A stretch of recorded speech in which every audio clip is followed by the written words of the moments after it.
Bueno, yo en primer lugar dar las gracias al comité organizador de las cuartas jornadas del INUVE por permitirme presentar a la ponente inaugural.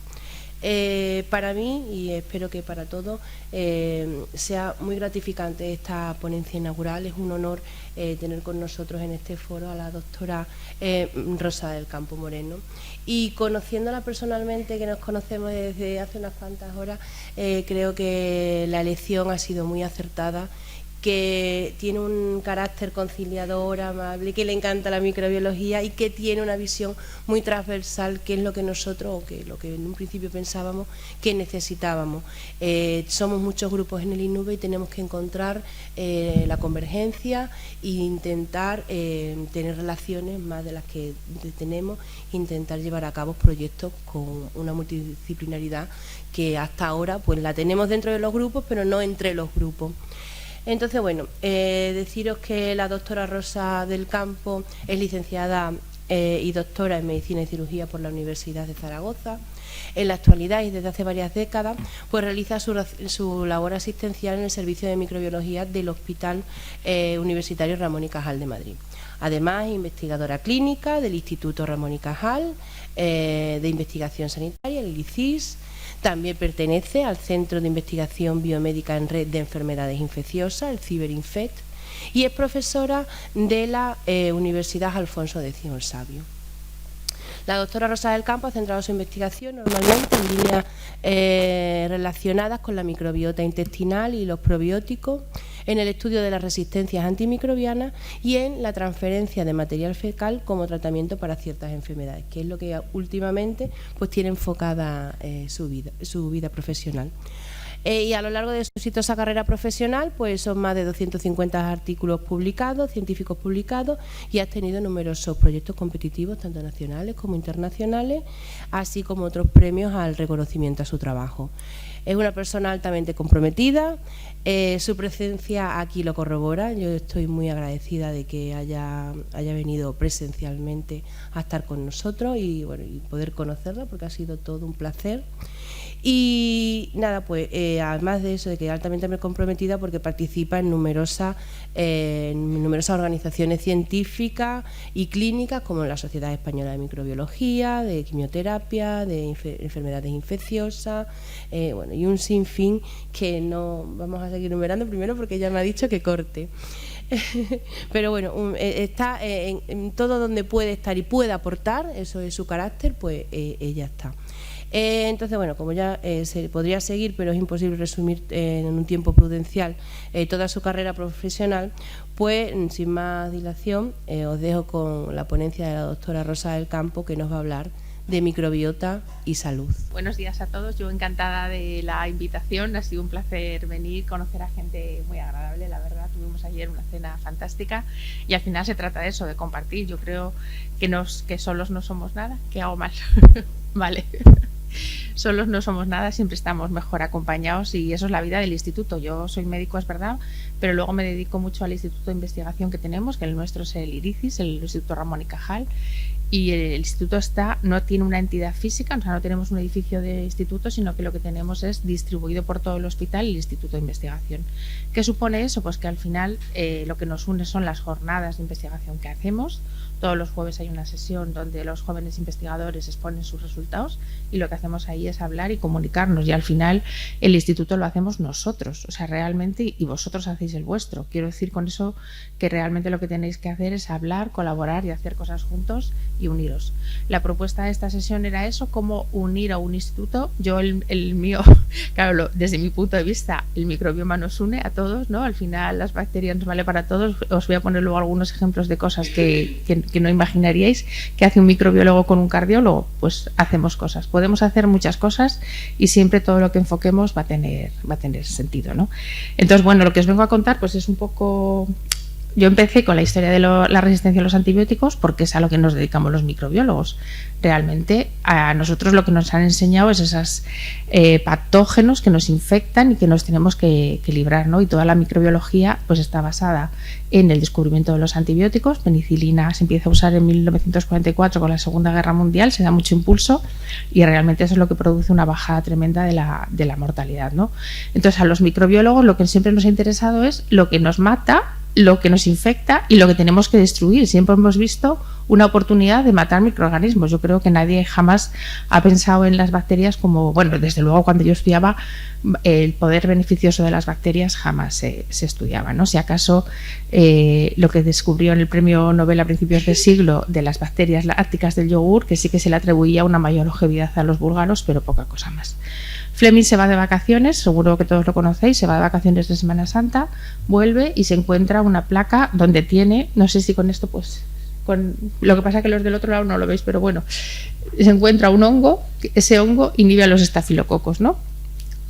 Pero no puedo señalar allí, es que como no tengo aquí el curso, que cualquier microbiólogo hubiéramos tirado a esa placa a la basura porque era un contaminante. O sea, cualquiera, yo creo que hubiéramos pensado, esto es un contaminante a la basura. Y de repente Fleming dice, aquí hay algo que produce un microorganismo que mata a otro microorganismo. Quiero que os quedéis con esto porque al final de mi charla va a ser exactamente eso. En vez de matar microorganismos con antibióticos, sustancias químicas, quizás los podamos combatir añadiendo microorganismos, que es la parte que os quería contar con esto. La parte de One Health, es verdad que todo microbiólogo que se precie ahora lo que hacemos es One Health, es interesante hacer One Health porque al final nos damos cuenta que todo está intercorrelacionado, pero como veis en esta diapositiva los antibióticos han subido y han bajado, ya no tenemos antibióticos nuevos, tenemos que hacer otras estrategias, ¿no? Realmente. Seguro que sabéis que muchos de los antibióticos son productos naturales de bacterias contra bacterias. Así tenemos pues la vancomicina, tetraciclinas, pero lo que no sé si sabéis es que los inmunomoduladores, los inmunosupresores, también son productos bacterianos. Yo, por ejemplo, esto no lo sabía hasta hace muy poco, que ciclosporina, tacrolimus y mitomicina C eran productos de microorganismos contra microorganismos. O sea, realmente lo que nos inhibe nuestra respuesta inmunitaria que damos para evitar el rechazo del trasplante renal, por ejemplo, está producido por un microorganismo. Entonces, quizás nuestras preguntas han ido dirigidas en el lugar equivocado y en lugar de investigar en la parte química teníamos que haber mirado más a los microorganismos. Un microbiólogo del siglo pasado se hubiera ido a sitios recónditos del mundo a buscar suelos que estuvieran colonizados por bacterias raras que produjeran antibióticos. Un microbiólogo de este siglo lo que hace realmente es irse a su habitación, sacar su portátil, descargarse todas las secuencias de microorganismos que están en las bases de datos y predecir la síntesis de péptidos de bacterias contra bacterias. Este es un artículo que a mí me impactó muchísimo, es algo muy sencillo de hacer, bajarse todos los genomas, buscar los péptidos, de esos péptidos se identifican 200 candidatos que pueden tener actividad, sintetizan 3 de ellos porque piensan que son menos tóxicos y los prueban en un modelo animal de ratón infectado por Klebsiella y funciona. O sea, es impresionante este artículo. Le he comentado antes a Coro que a mí no me importa si alguien quiere las diapositivas, yo luego se las paso para que tengáis las referencias. De todas maneras están ahí puestas, o sea que las podéis pedir, ¿vale? Pero que fijaros cómo se puede hacer algo tan simple como hoy en día intentar predecir antibióticos nuevos a través de las secuencias de los microorganismos. Es algo bastante sencillo y bastante eficaz. De esta historia de la resistencia a los microorganismos, pues de repente, o sea, lo que hacemos microbiólogos toda la vida es observar, cultivar, aislar, identificar, eso se nos da muy bien. Lo del aislar somos muy limpitos, muy aisladitos, para eso fantásticos. Pero ya sabéis que hace unos años llega un nuevo juguete que es la secuenciación masiva, nos dan este desarrollo tecnológico y de repente, oh sorpresa, hay mucha gente conviviendo con nosotros que nunca hemos identificado, nunca hemos cultivado, no sabemos cómo se llaman. Entonces, bueno, esto de la secuenciación pues ha sido un poco shock para todo microbiólogo que se precie porque en una caca pues había 40, 50 bacterias y de repente hay 600, 700 que no tenemos referencia de ellas, que no las hemos cultivado, que no sabemos cómo son y que solamente vemos su ADN realmente, ¿no?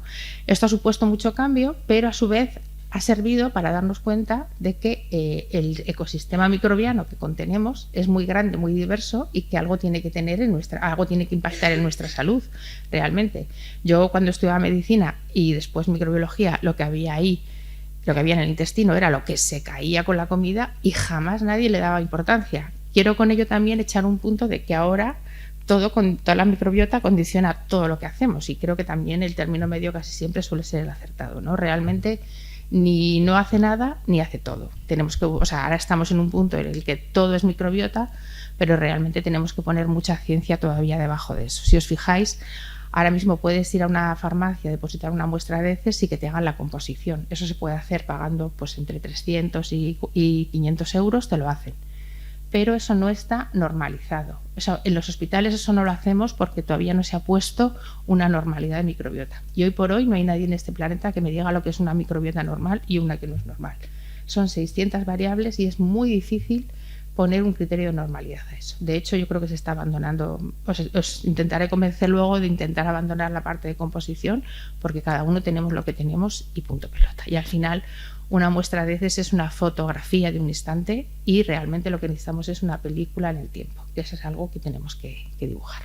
Bueno, la parte esta de microbiota comensal, lo que os digo, nadie le hemos dado importancia y ahora pues esto nos complica muchísimo porque mismamente la taxonomía. Seguro que os suena Firmicutes bacteroidetes, que es como los grandes filum de la microbiota intestinal. Un microbiólogo jamás había oído hablar ni de Firmicutes ni de bacteroidetes, pero que sepáis que ya ni se llaman así, ya han cambiado y ahora son bacilota y no sé qué más. Y la semana que viene probablemente se llamen de otra manera. O sea, hay mucho conflicto ahora con la taxonomía. Entonces creo que realmente eso no lo tenemos resuelto y mi consejo es no hacer tanta taxonomía, sino dejarlo. Ay, gracias. Muchas gracias. Sino intentar hacer otras aproximaciones que sean pues más fácil de monitorizar y de decidir lo que está bien de lo que está mal. Lo que sí que nos ha servido muchísimo la parte de secuenciación masiva es para el resistoma. Yo creo que poder conocer los genes de resistencia que albergamos en bacterias en el intestino nos interesa mucho a la hora de que sabemos que las bacterias se intercambian los genes. Entonces, tener una bacteria anaerobia con una carbapenemasa lo que va a significar es que después, cuando tengas un carbapene en tu cuerpo, se lo va a pasar a una coli que es la que te va a infectar y te va a matar, ¿no? Realmente. Entonces, creo que esa parte nos interesa mucho desde la secuenciación. Esto de la microbiota, pues al final lo que cambia es un poco los postulados de Koch.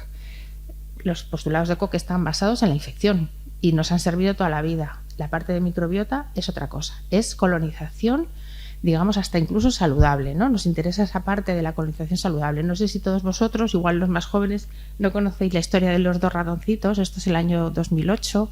Patrice Cani, que es un holandés, decide investigar qué parte está asociada a la obesidad. Y lo que coge son estos dos ratones que son isogénicamente idénticos, tienen el mismo contenido genético, y están ya predestinados para ser obesos. Los dos comen exactamente la misma cantidad de comida muy rica en grasas, pero el que está, digamos, fenotipo delgado lo mantiene en esterilidad. Es un ratón notobiótico en ausencia de microorganismos. A pesar de comer exactamente lo mismo que el otro ratón, no consigue engordar. Y el experimento concluye cuando saca el ratón de condiciones de esterilidad y lo pone al lado del otro, y entonces ya cuando se coloniza de los microorganismos se vuelve obeso. Entonces en el año 2008 Patrice Cani publica esto y nos dice a todo el mundo que la obesidad no está condicionada solo por lo que comes, sino que también necesitamos la contribución de la microbiota intestinal. 2008 hemos encontrado la cura de la obesidad, 2023 seguimos igual. ¿Vale? Entonces, ser consciente de que en 2008 esto supuso una revolución y pues casi una bofetada de los microorganismos contribuyen a la obesidad y sin duda, seguro que contribuyen, pero después de 15 años que llevamos y después de millones de papers, no tenemos cura de la obesidad, seguimos igual. Y ni siquiera tenemos qué bacterias están asociadas, porque hay bacterias en unos obesos son unas y en otros obesos son otras, ¿vale? Así que la microbiota está muy, pero hay que poner mucha ciencia todavía, ¿vale? Nos ha destellado el reflejo de la microbiota, pero después hay que ponerle mucha ciencia para llegar a poner algo debajo. Si ahora os digo, bueno, y otra de las cosas que también me pasa a mí mucho es lo del cambio de conceptos de bacterias malas, ¿no? Todo el mundo me dice, pero eso es malo. O sea, cuando haces microbiota de obesos, pero tener esta bacteria es mala. Si ahora, esta es la diapositiva en la representación de las bacterias que más matan en el mundo. O sea, desde el punto de vista infeccioso, ¿Cuáles son las bacterias que más matan? Pues sin lugar a dudas Escherichia coli. Pero fijaros que no es cualquier Escherichia coli, es una Escherichia coli productora de una carbapenemasa, ¿vale? Todos vosotros tenéis Escherichia coli en vuestro intestino, todos, estoy segura. Me dejaría cortar el brazo ahora, ¿vale? Puede que yo, por ejemplo, la Escherichia coli que yo tengo ahora en mi intestino y que la puedo tener desde que he nacido, me acabe matando dentro de muchos años. Pues puede, realmente sí que puede. Pero lo que sí que sé es que mi Escherichia coli lleva muchos años conviviendo conmigo y aportándome cosas buenas. ¿Por qué voy a pensar que Escherichia coli es mala? El problema de la Escherichia coli es que tiene un gen de resistencia a carbapenem, que entonces no la puedo tratar realmente. Pero Escherichia coli ni es buena ni es mala. Simplemente es un comensal y está ahí intentando sobrevivir, pues como intentamos sobrevivir todos día a día, realmente, ¿no? Entonces, bueno, pues lo que sí quería deciros en la parte también de la inmunología, que yo creo que también el COVID nos ha supuesto un cambio de concepto. Ya realmente no necesitamos tanto defendernos de los microorganismos, sino tolerarlos. Tolerar casi siempre es una cosa muy buena en todos los aspectos de la vida, tanto en la vida diaria como en las bacterias. Tolerar es algo que nos interesa mucho pues para tener un pacto, ¿no? Y la parte, pues eso, de que ya no estudiamos una infección, o sea, en microbiota ya no buscamos una infección, buscamos una colonización en el tiempo y ya no busco un microorganismo, busco un ecosistema. Y hoy en día tampoco tenemos las herramientas para estudiar ecosistemas de manera integral. Realmente eso nos cuesta. Bueno, esto resume un poco todo lo que os he dicho. Science, New England Journal of Medicine, todas estas revistas se han ocupado. Hay millones y millones de papers. Tú puedes buscar, soy rubio y tengo una microbiota diferente, y lo encuentras, seguro. O sea, realmente lo que hacemos es estadística. Cogemos un grupo de personas enfermas, un grupo de personas sanas, miramos su composición y buscamos las diferencias estadísticas y siempre las encontramos, realmente. Microbiota es así, en composición. Por eso yo creo que cada vez tenemos que tratar más de pasar a otras cosas, sobre todo por la parte de transcriptómica. ¿Qué están haciendo esas bacterias? ¿Qué más me da tener 5 colis y 5 Klebsiella si las dos tienen un metabolismo similar? Realmente quiero saber qué están expresando, qué proteínas están sintetizando y finalmente el impacto metabólico. Yo creo que eso es a lo que deberíamos de aspirar, al impacto metabólico, ¿no? Esta es la diapo de lo mismo, pues eso, que cualquier enfermedad que busquéis, no voy a perder ni tiempo, cualquiera que busquéis, todas tienen relación con microbiota hoy en día, todas, pero realmente falta muchísimo, ¿no? La parte de normalidad es lo que no está para nada normalizado. Esta diapo se ha movido, esta sí se ha movido, no te preocupes. Sí que se atribuye una especie de microbiota normal a un 55-60% de firmicutes, 30-35% de bacteroidetes y el resto minoritario. Pero yo he visto microbiotas comparando obesos mórbidos con personas delgadas, he visto microbiotas que si yo cierro los ojos no sé si pertenece al obeso o al delgado, realmente. O sea, son totalmente aberrantes de un lado o del otro, ¿no? Y otra cosa es la causalidad. Cuando hacemos una foto a una microbiota, tenemos que preguntarnos si ella es la causante de ese cuadro clínico o realmente es la consecuencia de ese cambio clínico.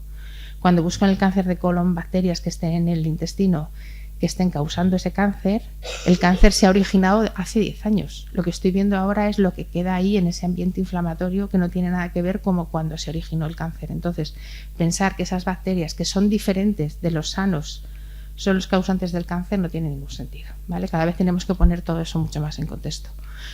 Y otra de las cosas que también tengo clara es que si cada uno de nosotros tenemos nuestra microbiota y tenemos nuestro sello y nuestra individualidad y nuestra particularidad, es por algo. Entonces no se puede tratar de normalizar eso, realmente. O sea, yo creo que cada uno tenemos nuestra identidad, pues como tenemos nuestro aspecto, nuestros apellidos, nuestra genética, todo es así, ¿no? Entonces lo que tenemos que buscar realmente en microbiota no es composición, sino impacto metabólico al final, ¿no? Sabemos perfectamente, y todos sabéis, pues es la raza, el sexo, la edad y sobre todo la dieta es lo que más nos preocupa. Voy a beber agua que me quedo sin aliento. Un segundo.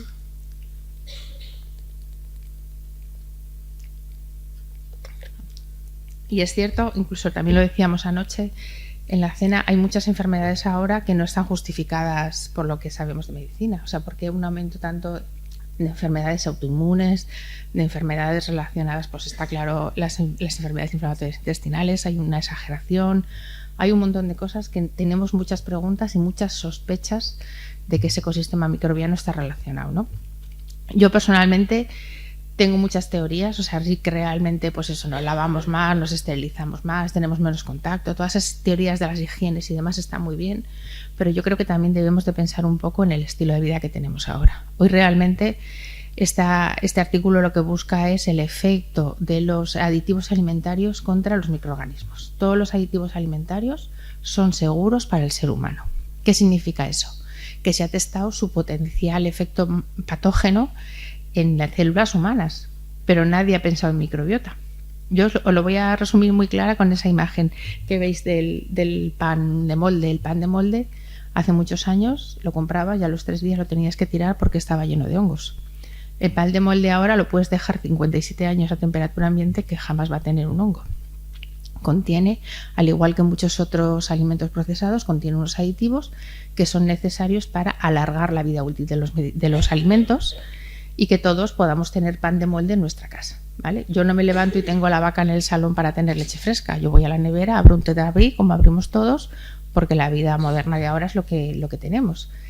Todos esos aditivos alimentarios, esta revista, no sé si la conocéis, Microbiome, pero es muy buena, y hay muchas más después, esta es 2021, pero hay muchas más, empiezan a echar un poco la culpa de la reducción de la diversidad de la microbiota intestinal por los aditivos alimentarios. El antifúngico que se le echa al pan de molde también afecta a los hongos que tenemos en nuestra microbiota.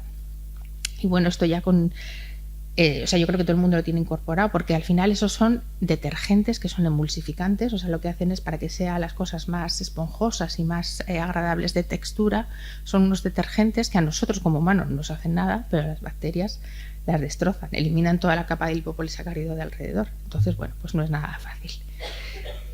Bueno, yo ahí lo dejo porque es verdad que es complicado esta interfaz, pero mucha gente está ahora mismo echando la culpa de esas microbiotas alteradas a los aditivos alimentarios. Como os decía, yo estoy intentando tratarnos de cambiar de composición a efecto metabólico, a metaboloma, ¿vale? ¿Y qué partes de las bacterias intestinales podemos medir o podemos de alguna manera monitorizar en el tiempo? Bueno, pues lo que está claro son los ácidos grasos de cadena corta, acético, butírico, propiónico. Todos esos son productos exclusivos de las bacterias, como seres humanos no los producimos, ¿vale? Y todos ellos tienen un efecto muy grande en inmunomodulación, en la inflamación, lo tenemos bastante claro. Todos ellos provienen de la digestión de las fibras, que son digeribles para nosotros como humanos, y las bacterias nos ayudan a digerirlas. Pero en los últimos años ha llamado mucho la atención, por ejemplo, Temao.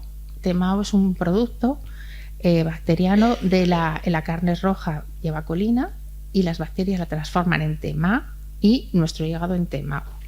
Y hay bastantes evidencias ya de que esa es el inicio de los efectos cardiovasculares, de la aparición de la placa de la placa que provoca después los infartos. Y después vais a ver cómo nosotros hemos hecho un trabajo con los cardiólogos con esto, ¿no? Realmente implicar a microbiota en accidentes cerebro-cardiovasculares pues es importante también.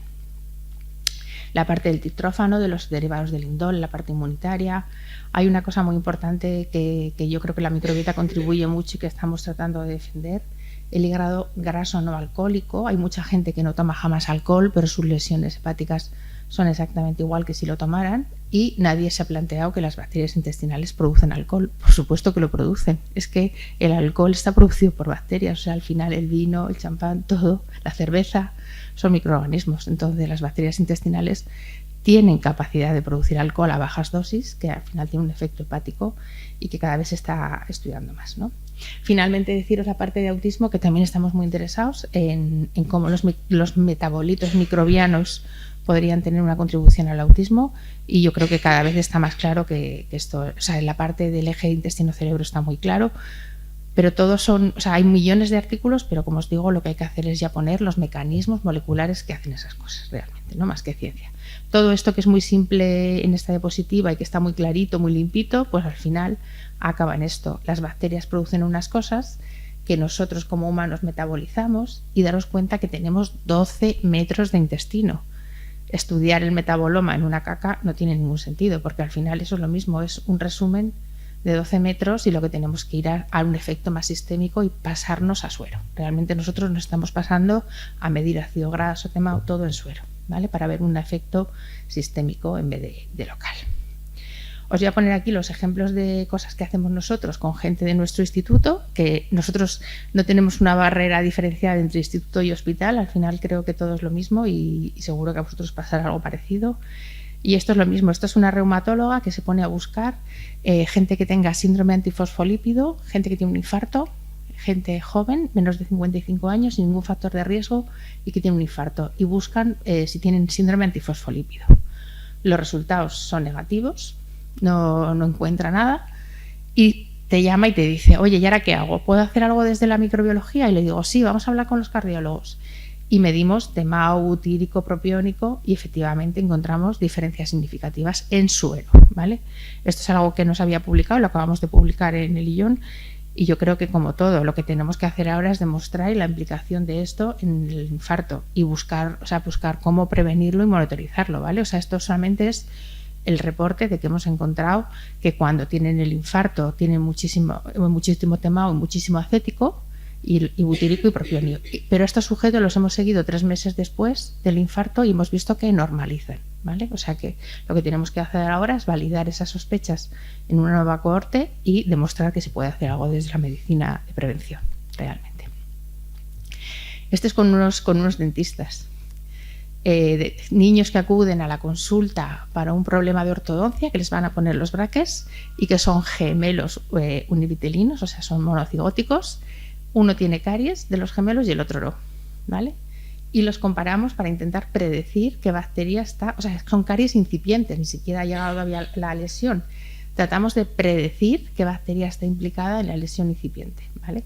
Y realmente pues sí que encontramos que hay unas diferencias, pero que significativamente no tienen relevancia porque son muy poquitos. Tenemos 11 parejas de gemelos que tienen uno caries y otro no, y 10 controles que ninguno de los dos tiene caries, ¿no?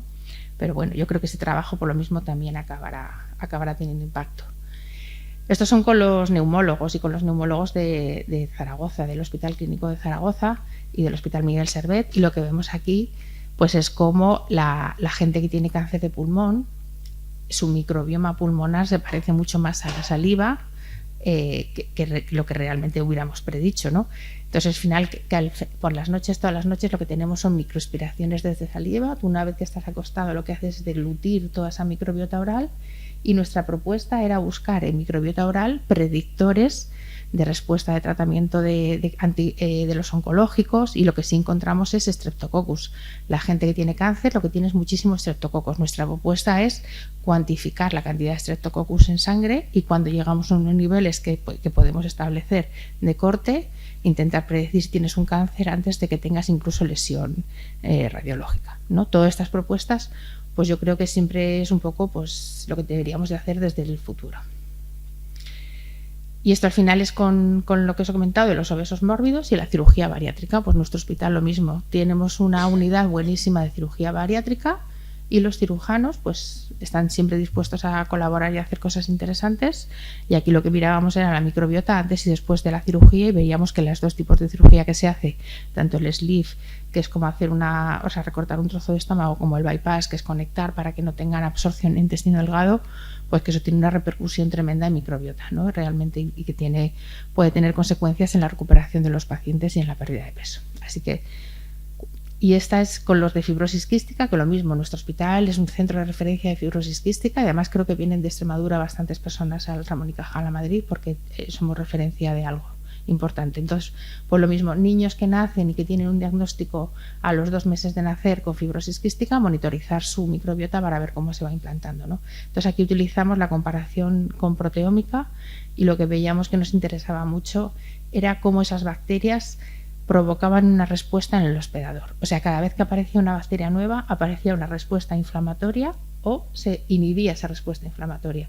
Entonces eso nos da una idea muy, muy interesante de cómo las bacterias, al llegar a ese ecosistema y empezar a amplificar, pues realmente pueden producir cambios en la respuesta de los humanos.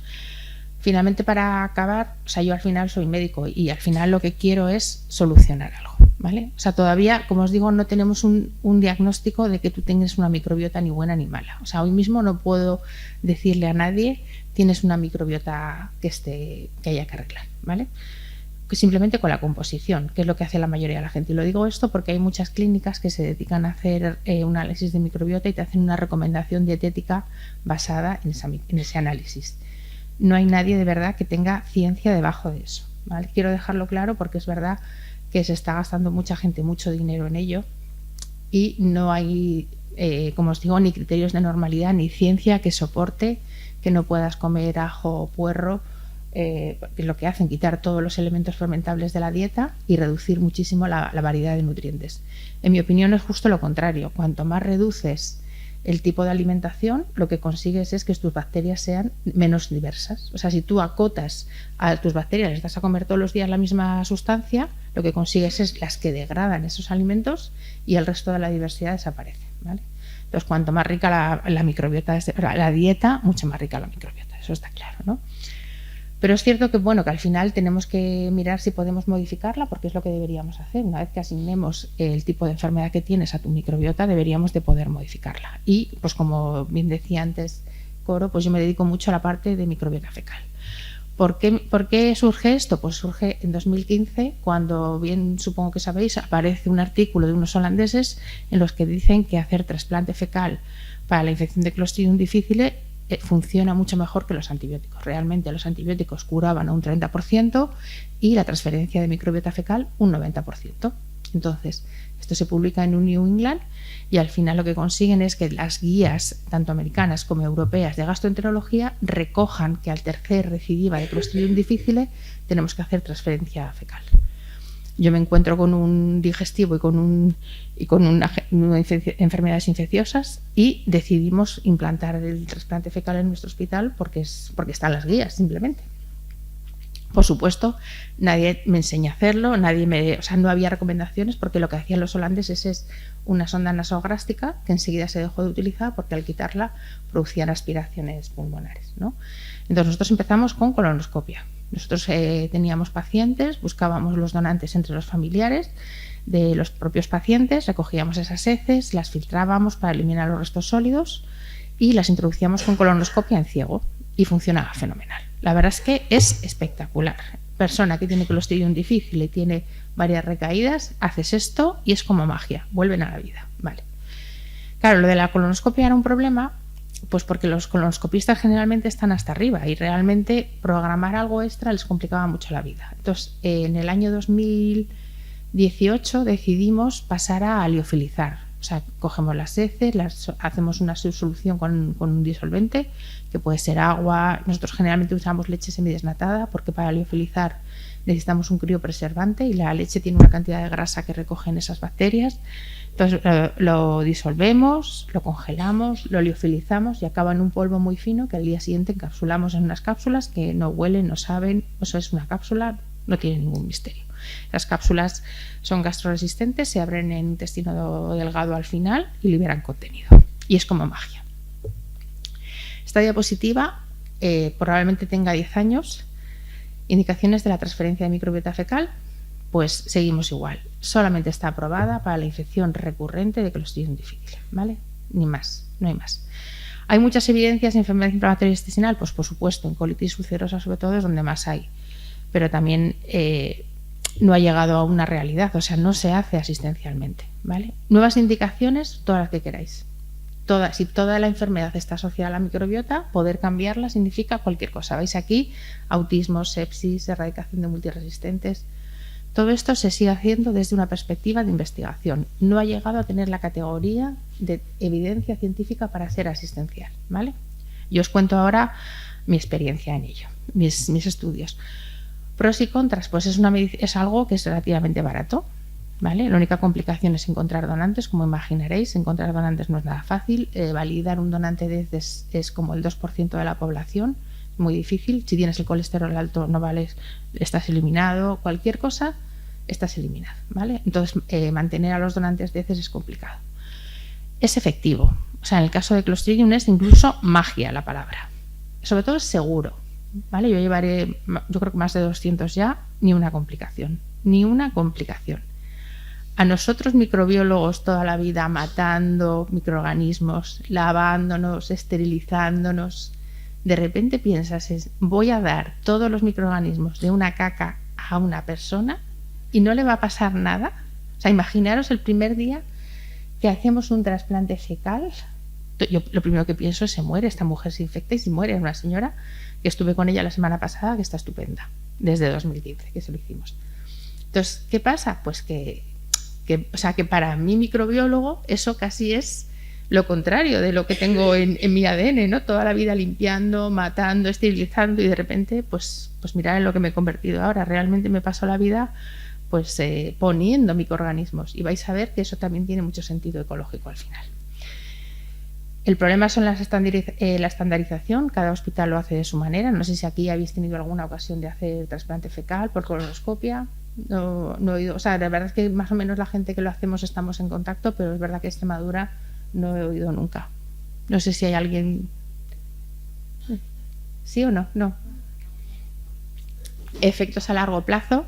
Ese es uno de los problemas que los clínicos de mi hospital, por supuesto, tratan de evitar.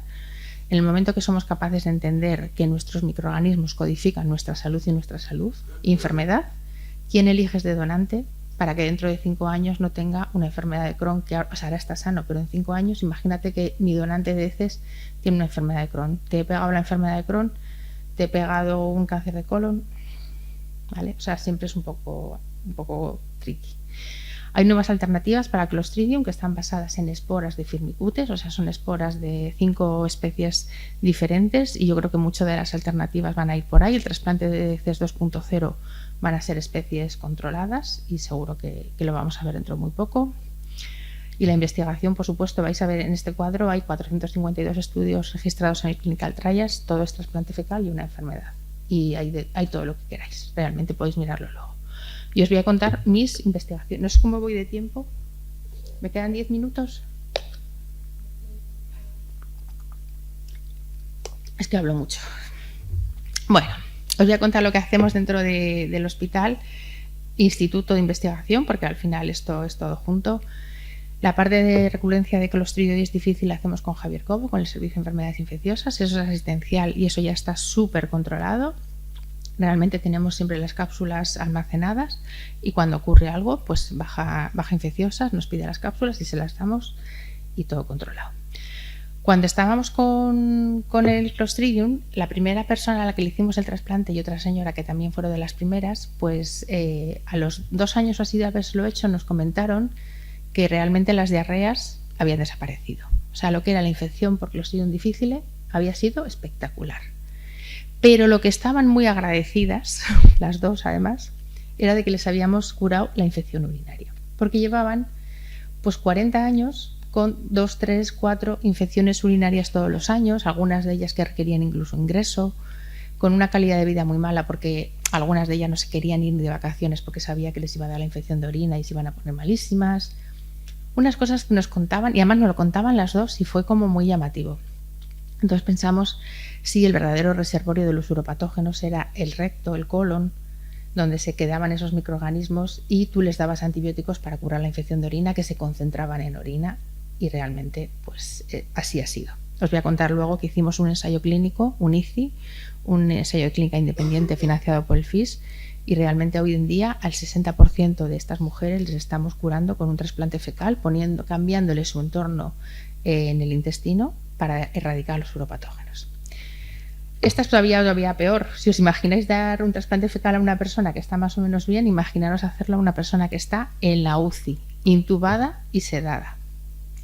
Imaginaros ese momento que vas a comité ético y les dices: voy a hacer esa... O sea, la idea es, la persona que está en la UCI no come, su intestino no se mueve, realmente es un campo abierto para que entren todos los multiresistentes que están en el hospital, y nuestra propuesta es toda la semana llenarles de bacterias ese intestino para rellenar un espacio y que las multiresistentes no colonicen. Bueno, los de comité ético, por supuesto, nos miran como diciendo: estáis piradas, pero se lo plantean y nos ponen un comité de vigilancia, que significa 3 personas que en el momento que pase un efecto adverso que no se pueda, que se atribuya al trasplante, se corta. Y nosotras aceptamos el desafío. 28 pacientes sin efecto secundario. Nada. O sea, incluso los hay que cuando han salido de la UCI han pedido pastillas para seguir. O sea, no os digo más. Y luego os voy a contar la parte del cáncer, es que la tengo cada una en diapositivas, pero bueno, esta es la de la infección urinaria. Realmente estamos convencidos que la infección urinaria, sobre todo en las mujeres posmenopáusicas, el reservorio es el intestino, y cambiar el intestino nos puede ayudar a erradicar estas infecciones que marcan la vida de muchas personas hoy en día. Esto es una patología que no llega al hospital casi nunca, se ve en la atención primaria y nosotros nos vamos a ir a los ambulatorios a ofrecerlo porque la verdad es que ha sido espectacular la mejoría. Es el caso de la UCI, que esto es un proyecto europeo realmente, lo lidera Teresa Coque y está enmarcado en un proyecto europeo, y la idea es, para eliminar bacterias con multiresistencia a los antibióticos, echemos bacterias sensibles que las desplacen, ¿vale? Realmente los microbiólogos sabemos que a las bacterias no les gusta ser resistentes porque cada vez que se duplican tiene que duplicar ese contenido genético y tienen menos fitness, que es lo que decimos nosotros a la hora de duplicarse, ¿no? Entonces, imaginaros por una vez, en vez de matar, echar personas para quitar a esas bacterias que no nos interesan, ¿no? Es el cambio de filosofía. Esto está metido dentro de CiberinFed y de hecho tenemos un proyecto de medicina personalizada, MEPRAM. Yo lidero el WordPackage 2, que trata un poco de esto, ¿no? De buscar nuevas alternativas a los antibióticos basados en una microbiota saludable, que al final es lo que yo creo que tenemos que hacer. Y estos son un poco los objetivos. Pero esto sí que realmente creo que va a cambiar también la medicina de los próximos años, que es la parte de microbiota, inmunología y cáncer. Realmente la inmunidad tiene que estar muy bien para combatir el cáncer, y si tenemos una microbiota que consume esos recursos de la inmunología, pues estamos un poco en desventaja, ¿no? Seguro que sabéis todos ya de los tratamientos que van contra los inmunocheckpoint, que lo que tratamos de buscar es aumentar esa inmunología para que acabe con el cáncer, y es lo que estamos haciendo. Y este es un proyecto de clínica independiente de Sergio Serrano, que es de infecciosas de mi hospital, y lo que busca aquí es mejorar esa microbiota de los pacientes de cáncer de pulmón para que tengan mejor respuesta al tratamiento inmunomodulador. Pero seguro que sabéis también que de los tratamientos inmunomoduladores hay gente que responde y gente que no responde, ¿vale? Estos tratamientos son carísimos, tienen efectos tóxicos, y también nos gusta desde la parte de microbiota poder predecir la respuesta al tratamiento y poder predecir la toxicidad. Son dos cosas que nos hemos planteado y que creo que desde microbiología se pueden explicar con composición de microbiota. Pero esto es un science de hace 1 año y medio en el que un médico americano pues, se cansa de ver que hay pacientes que responden y pacientes que no responden, y lo que coge son heces de respondedores, o sea, caca de persona que ha respuesto al tratamiento inmunomodulador, y se la da a personas que no han respondido. De 10 consigue que 3 respondan, ¿vale? Y uno de ellos remisión completa. Estadística te va a decir que 3 de 10 no es nada, ¿vale? Pero 3, yo quiero ser uno de esos 3, ¿vale? Y sobre todo, si de alguna manera puedo explicar ahora desde la medicina básica qué ha pasado ahí, quién se ha reemplazado, lo que puedo sacar es esa bacteria que provoca la respuesta y hacerlo, ¿vale? Entonces a mí me parece que conseguir una respuesta y una curación de cáncer cambiando los microorganismos intestinales me parece que es una exageración. Bueno, para acabar, que os acordéis que sois bacterias todos, que compartáis vuestras bacterias, que compartir siempre es bueno, tanto desde el punto de vista microbiológico como de la investigación. Sois instituto y tenéis que hacer eso, compartir y trabajar juntos al final. Y la microbiología pues tiene muchas vertientes: diagnóstica, pronóstica, la evolución, y por supuesto yo creo que promover una microbiota saludable al final es lo que nos va a ayudar a todos. Nosotros somos Metagenómica Clínica, que nos llamamos así, del hospital, pero el servicio de microbiología yo creo que aquí muchos lo conocéis, sobre todo a Fernando Vaquero, que es nuestro líder, y somos mucha gente. Así que nada, muchas gracias a todos y un placer.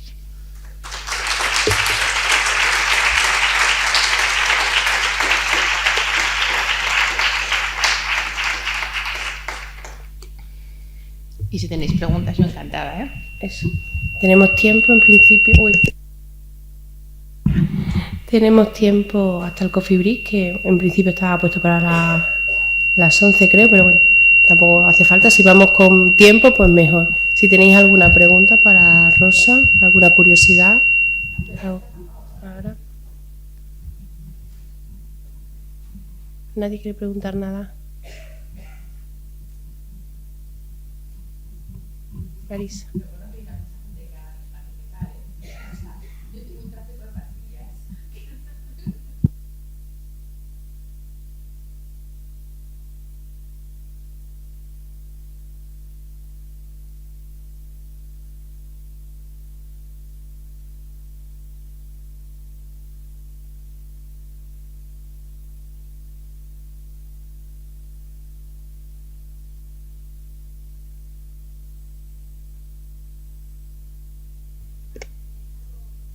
Mira, de hecho tengo un proyecto de FIS que ya acabó este año para ver eso, qué parte del trasplante fecal es efectiva contra Clostridium difficile o contra el resto de los microorganismos. Nosotros tenemos entre 3 y 4 donantes siempre filiados, o sea, es muy difícil mantener a los donantes, es lo más complicado, y lo que hemos aprendido con estos años es a no tener la urgencia. O sea, yo tengo que tener siempre mi stock de cápsulas para no tener la urgencia, ¿vale? Entonces lo que hacemos es a esos donantes, por supuesto, los chequeamos cada 3 meses. No he puesto el protocolo, pero si alguien lo quiere se lo puedo pasar. O sea, acreditar a un donante de heces es complicado, bastante complicado. Pero tratamos de mantenerlos, tratamos de explicarles lo que hacen y cómo contribuyen, y son gente muy voluntariosa. Los donantes, por supuesto, los tenemos súper caracterizados, su microbiota, súper, o sea, todo. Y los receptores, pues yo al principio lo hacía. Y de hecho hay un artículo que también con los cirujanos de mi hospital en el que trataba de buscar un test de compatibilidad donante-receptor. No existe eso. O sea, yo ya me he aburrido de hacer composición en los receptores y ver qué pasa con el trasplante fecal. La mayoría de las personas que reciben un trasplante fecal, a los 2-3 días han eliminado todas esas bacterias con las heces. Y no sabemos qué parte, o sea, mucha gente dice los fagos, los virus de las bacterias, muchas cosas que todavía no controlamos, que son las que realmente promueven el déficit de Clostridium difficile, ¿no? Pero cuando hacemos un trasplante tiene muy poco impacto en la microbiota intestinal, muy poco, la mayoría se elimina rápido. Ahora, eso sí, yo te digo, si tienes Clostridium es una pasada, o sea, es magia. Para el resto de cosas, como es tan difícil cambiar esa microbiota que tú tienes, y es tan resiliente, que es la palabra que está tan de moda, lo que hacemos es darte un ciclo rifaximina para intentar poner, o sea, intentar al menos reducir mucho tu microbiota y que cuando pongamos la nueva tenga un verdadero impacto. Pero sí que hemos aprendido con el tiempo que nuestro intestino está muy preparado para recibir muchas bacterias. Todos los días ingerimos muchísimas bacterias con la alimentación, con lo que cogemos del medio ambiente, y tal cual entran, tal cual salen, son simples pasajeros. Y con el trasplante fecal lo que ocurre es más o menos lo mismo. El impacto es mínimo, pero si logras cambiar algo, sí que tiene una trascendencia clínica, ¿vale? Pero vamos, todavía nos queda muchísimo por aprender. Pues Biobanco, o sea, yo cuando empezamos, es que claro, yo esto lo tengo tan interiorizado ya, yo es que, perdóname, pero yo la palabra caca, por ejemplo, es mi día a día, imaginaros, o sea, caca es lo que menos me preocupa en la vida, ya decirlo.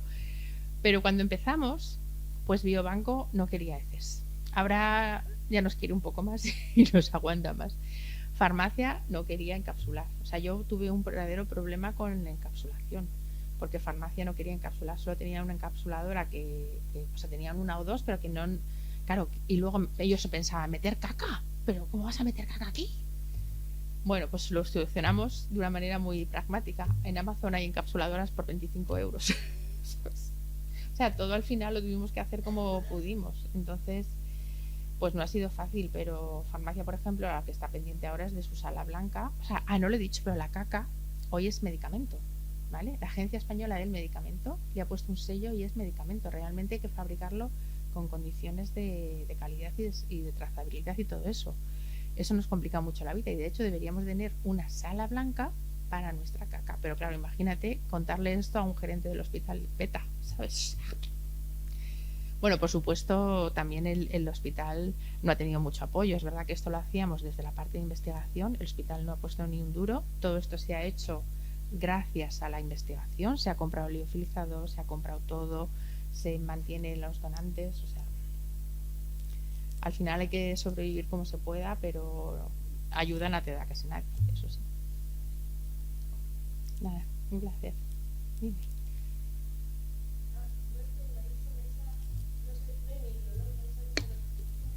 Yo os oigo bien, ¿eh? Si alguien lo oye, le transmito la pregunta.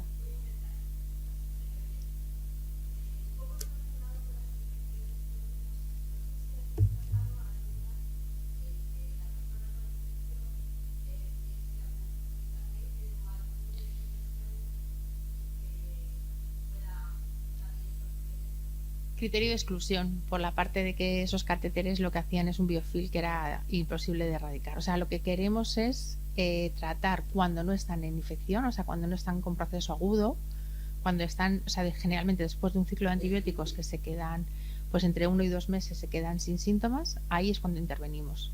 Modificamos el tracto intestinal, pero nunca con ningún dispositivo o cualquier anomalía anatómica, nunca.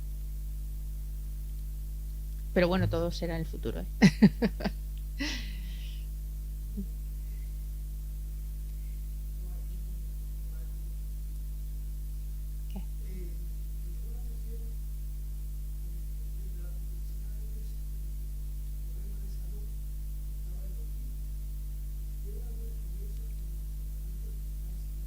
¿Qué? Tengo no por gusto, sino por insistencia. Realmente. Hace unos años apareció un artículo de un grupo americano donde decían que el trasplante fecal tenía un impacto en los niños con autismo. Entonces empezaron a venir millones de padres a pedir trasplante fecal. Millones de veces dijimos que no. Un momento que es que se me cae el poco. Millones de veces dijimos que no, pero eran tan pesados que nos convencieron. Tan pesado porque dijeron, es que tenéis que hacer algo, es que en la microbiota está el autismo. Claro, un microbiólogo clásico jamás, vamos, o sea, de hecho yo he tenido, en mi propio servicio he tenido esas miradas de, estás como una cabra. Bueno, la vida nos lleva y a mí me movió. Tenía un sitio en microbiología al lado de genética humana y me movió a neurobiología. Me dieron un laboratorio nuevo al lado de neurobiología donde hay un equipo que hace autismo en un modelo de mosca, ¿vale? Mosca de la fruta. Nosotros que teníamos, pues caca de autista que nos bajaron los pediatras, teníamos un liofilizador, liofilizamos esas heces, se las dimos a las moscas que nacen dentro de la caca de autista a simple vista se ve que no vuelan, no cogen altura, esas moscas se tiñen, o sea, después se disecan, estudian una motoneurona que hay en el tórax, tiñen las conexiones sinápticas y lo que sabemos hoy en día es que en los autistas hay unas especies de Clostridium que producen unos bloqueantes de las conexiones sinápticas y todo el problema es el neurodesarrollo. Entonces estamos con los neurólogos de nuestro hospital, realmente me acaban de conceder un proyecto FIS con la gente de Gregorio Marañón, con Celso Arango y Mara Parellada para hacer en prospectivo microbiota de autismo y espero que en unos años seamos capaces de identificar esa bacteria y esa neurotoxina que no creo que vaya a curar el autismo, no es tanto como vamos a curar el autismo, pero sí que hay un periodo de neurodesarrollo donde cualquier cosa que bloquee conexiones sinápticas tiene una repercusión que ya es para siempre. Entonces, y de hecho, en los artículos, porque todo esto yo vuelvo a Fernando Vaquero y le digo, voy a hacer esto, y o sea, que mientras todo el resto del servicio de microbiología me mira y me dice, está aspirada, Fernando Vaquero me dice, eso lo sé yo desde los años 70. Había un americano que ya decía que había un Clostridium en las heces de los niños autistas. Y efectivamente hay artículos. Hay artículos de una persona americana, el que descubrió la Feingoldea, que es Feingold, y esa persona ya decía que los niños con autismo tienen en sus heces una bacteria que, bueno, al final Clostridium tetani y Clostridium botulinum son neurotoxinas. Y está más claro que el agua.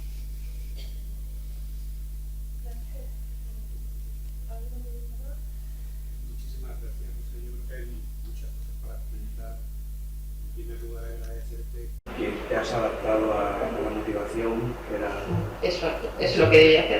la transversalidad, darte la enhorabuena, me imagino lo que es abrir eruptivamente un hospital tan complejo, tan grande como Ramón y Cajal.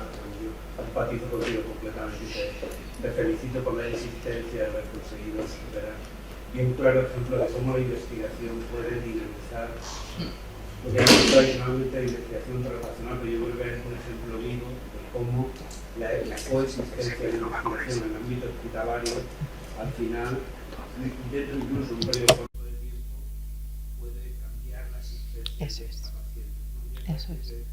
El eterno dilema es que la investigación parece que gasta, para que tenemos gente perdiendo tiempo mientras están resolviendo problemas concretos de la gente. Y sin embargo, yo creo que es un ejemplo claro de cómo crear un ecosistema donde convive la investigación con los problemas, al final hay una transferencia que beneficia a todos.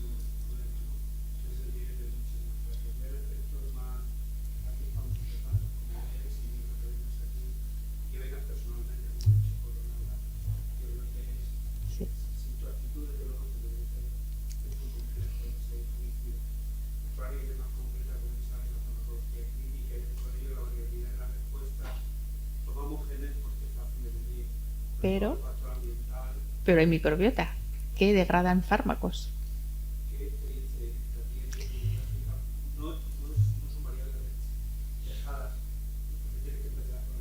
Sí.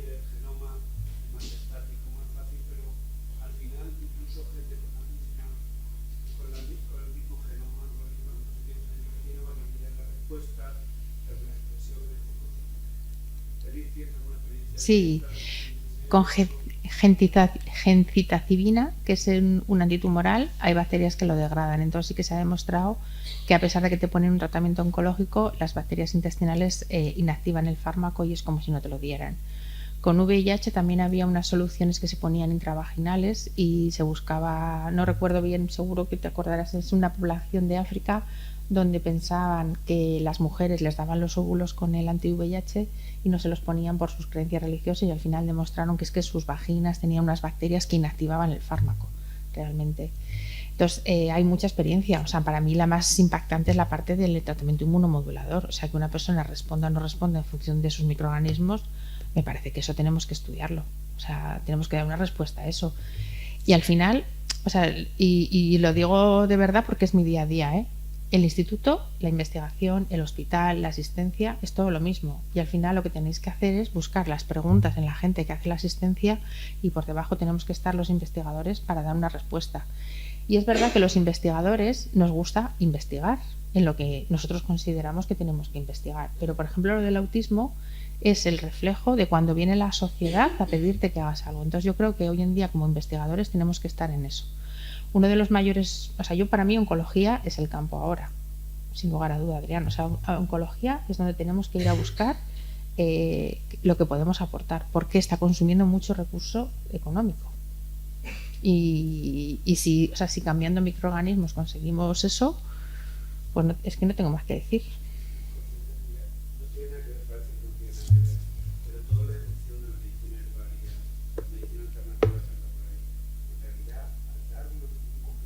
Sí, sí.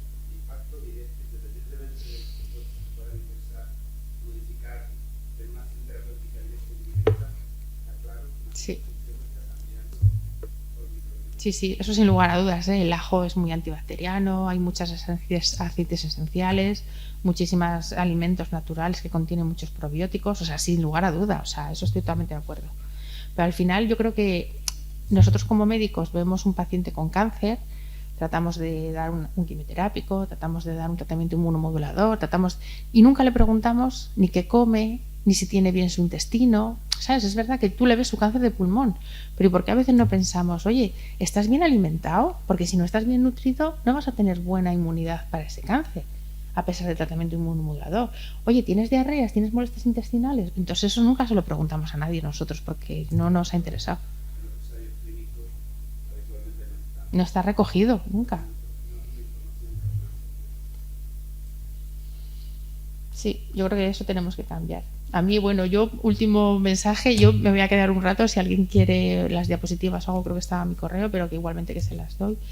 Pero que el último mensaje yo creo que penséis que, o sea, que tenemos que echar microorganismos, no tenemos que matar. O sea, que al final esto para mí ha sido un cambio de pensamiento muy grande. Luego nos faltaría mucha ciencia para elegir qué microorganismos echamos, cómo hacemos la intervención, pero que no hemos entendido nada de la ecología microbiana, que al final entre ellos se hablan y se colocan ellos solitos, ¿vale? Yo no he visto. Ese nos ha interesado mucho, sí. Escribimos un artículo de revisión hace muy poco, creo que a principios de este año. Es muy complicado el microbioma pulmonar. ¿Por qué? Pues porque al final tú lo que encuentras en el pulmón es lo que se cae. Tú estás respirando muchas cosas con el aire. Y igual que el digestivo entra y sale, el pulmonar no tiene tan difícil salida. O sea, es verdad que los cilios barren por las noches y nos eliminan. Y otro de los problemas es la segmentación del pulmón.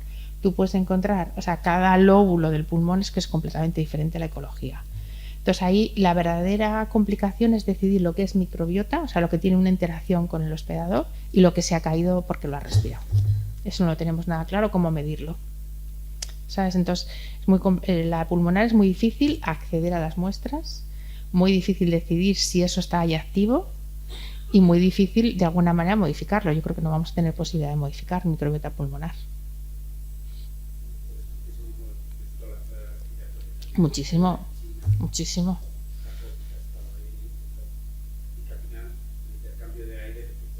Ya. Nada, un placer. ¿Sí? Espero que hayáis disfrutado como yo lo he hecho y que nos ha despertado esa actitud crítica y científica y que pongamos nuestras neuronas a funcionar para que De eso se trata. Muchas gracias, Rosa. Un placer. Gracias.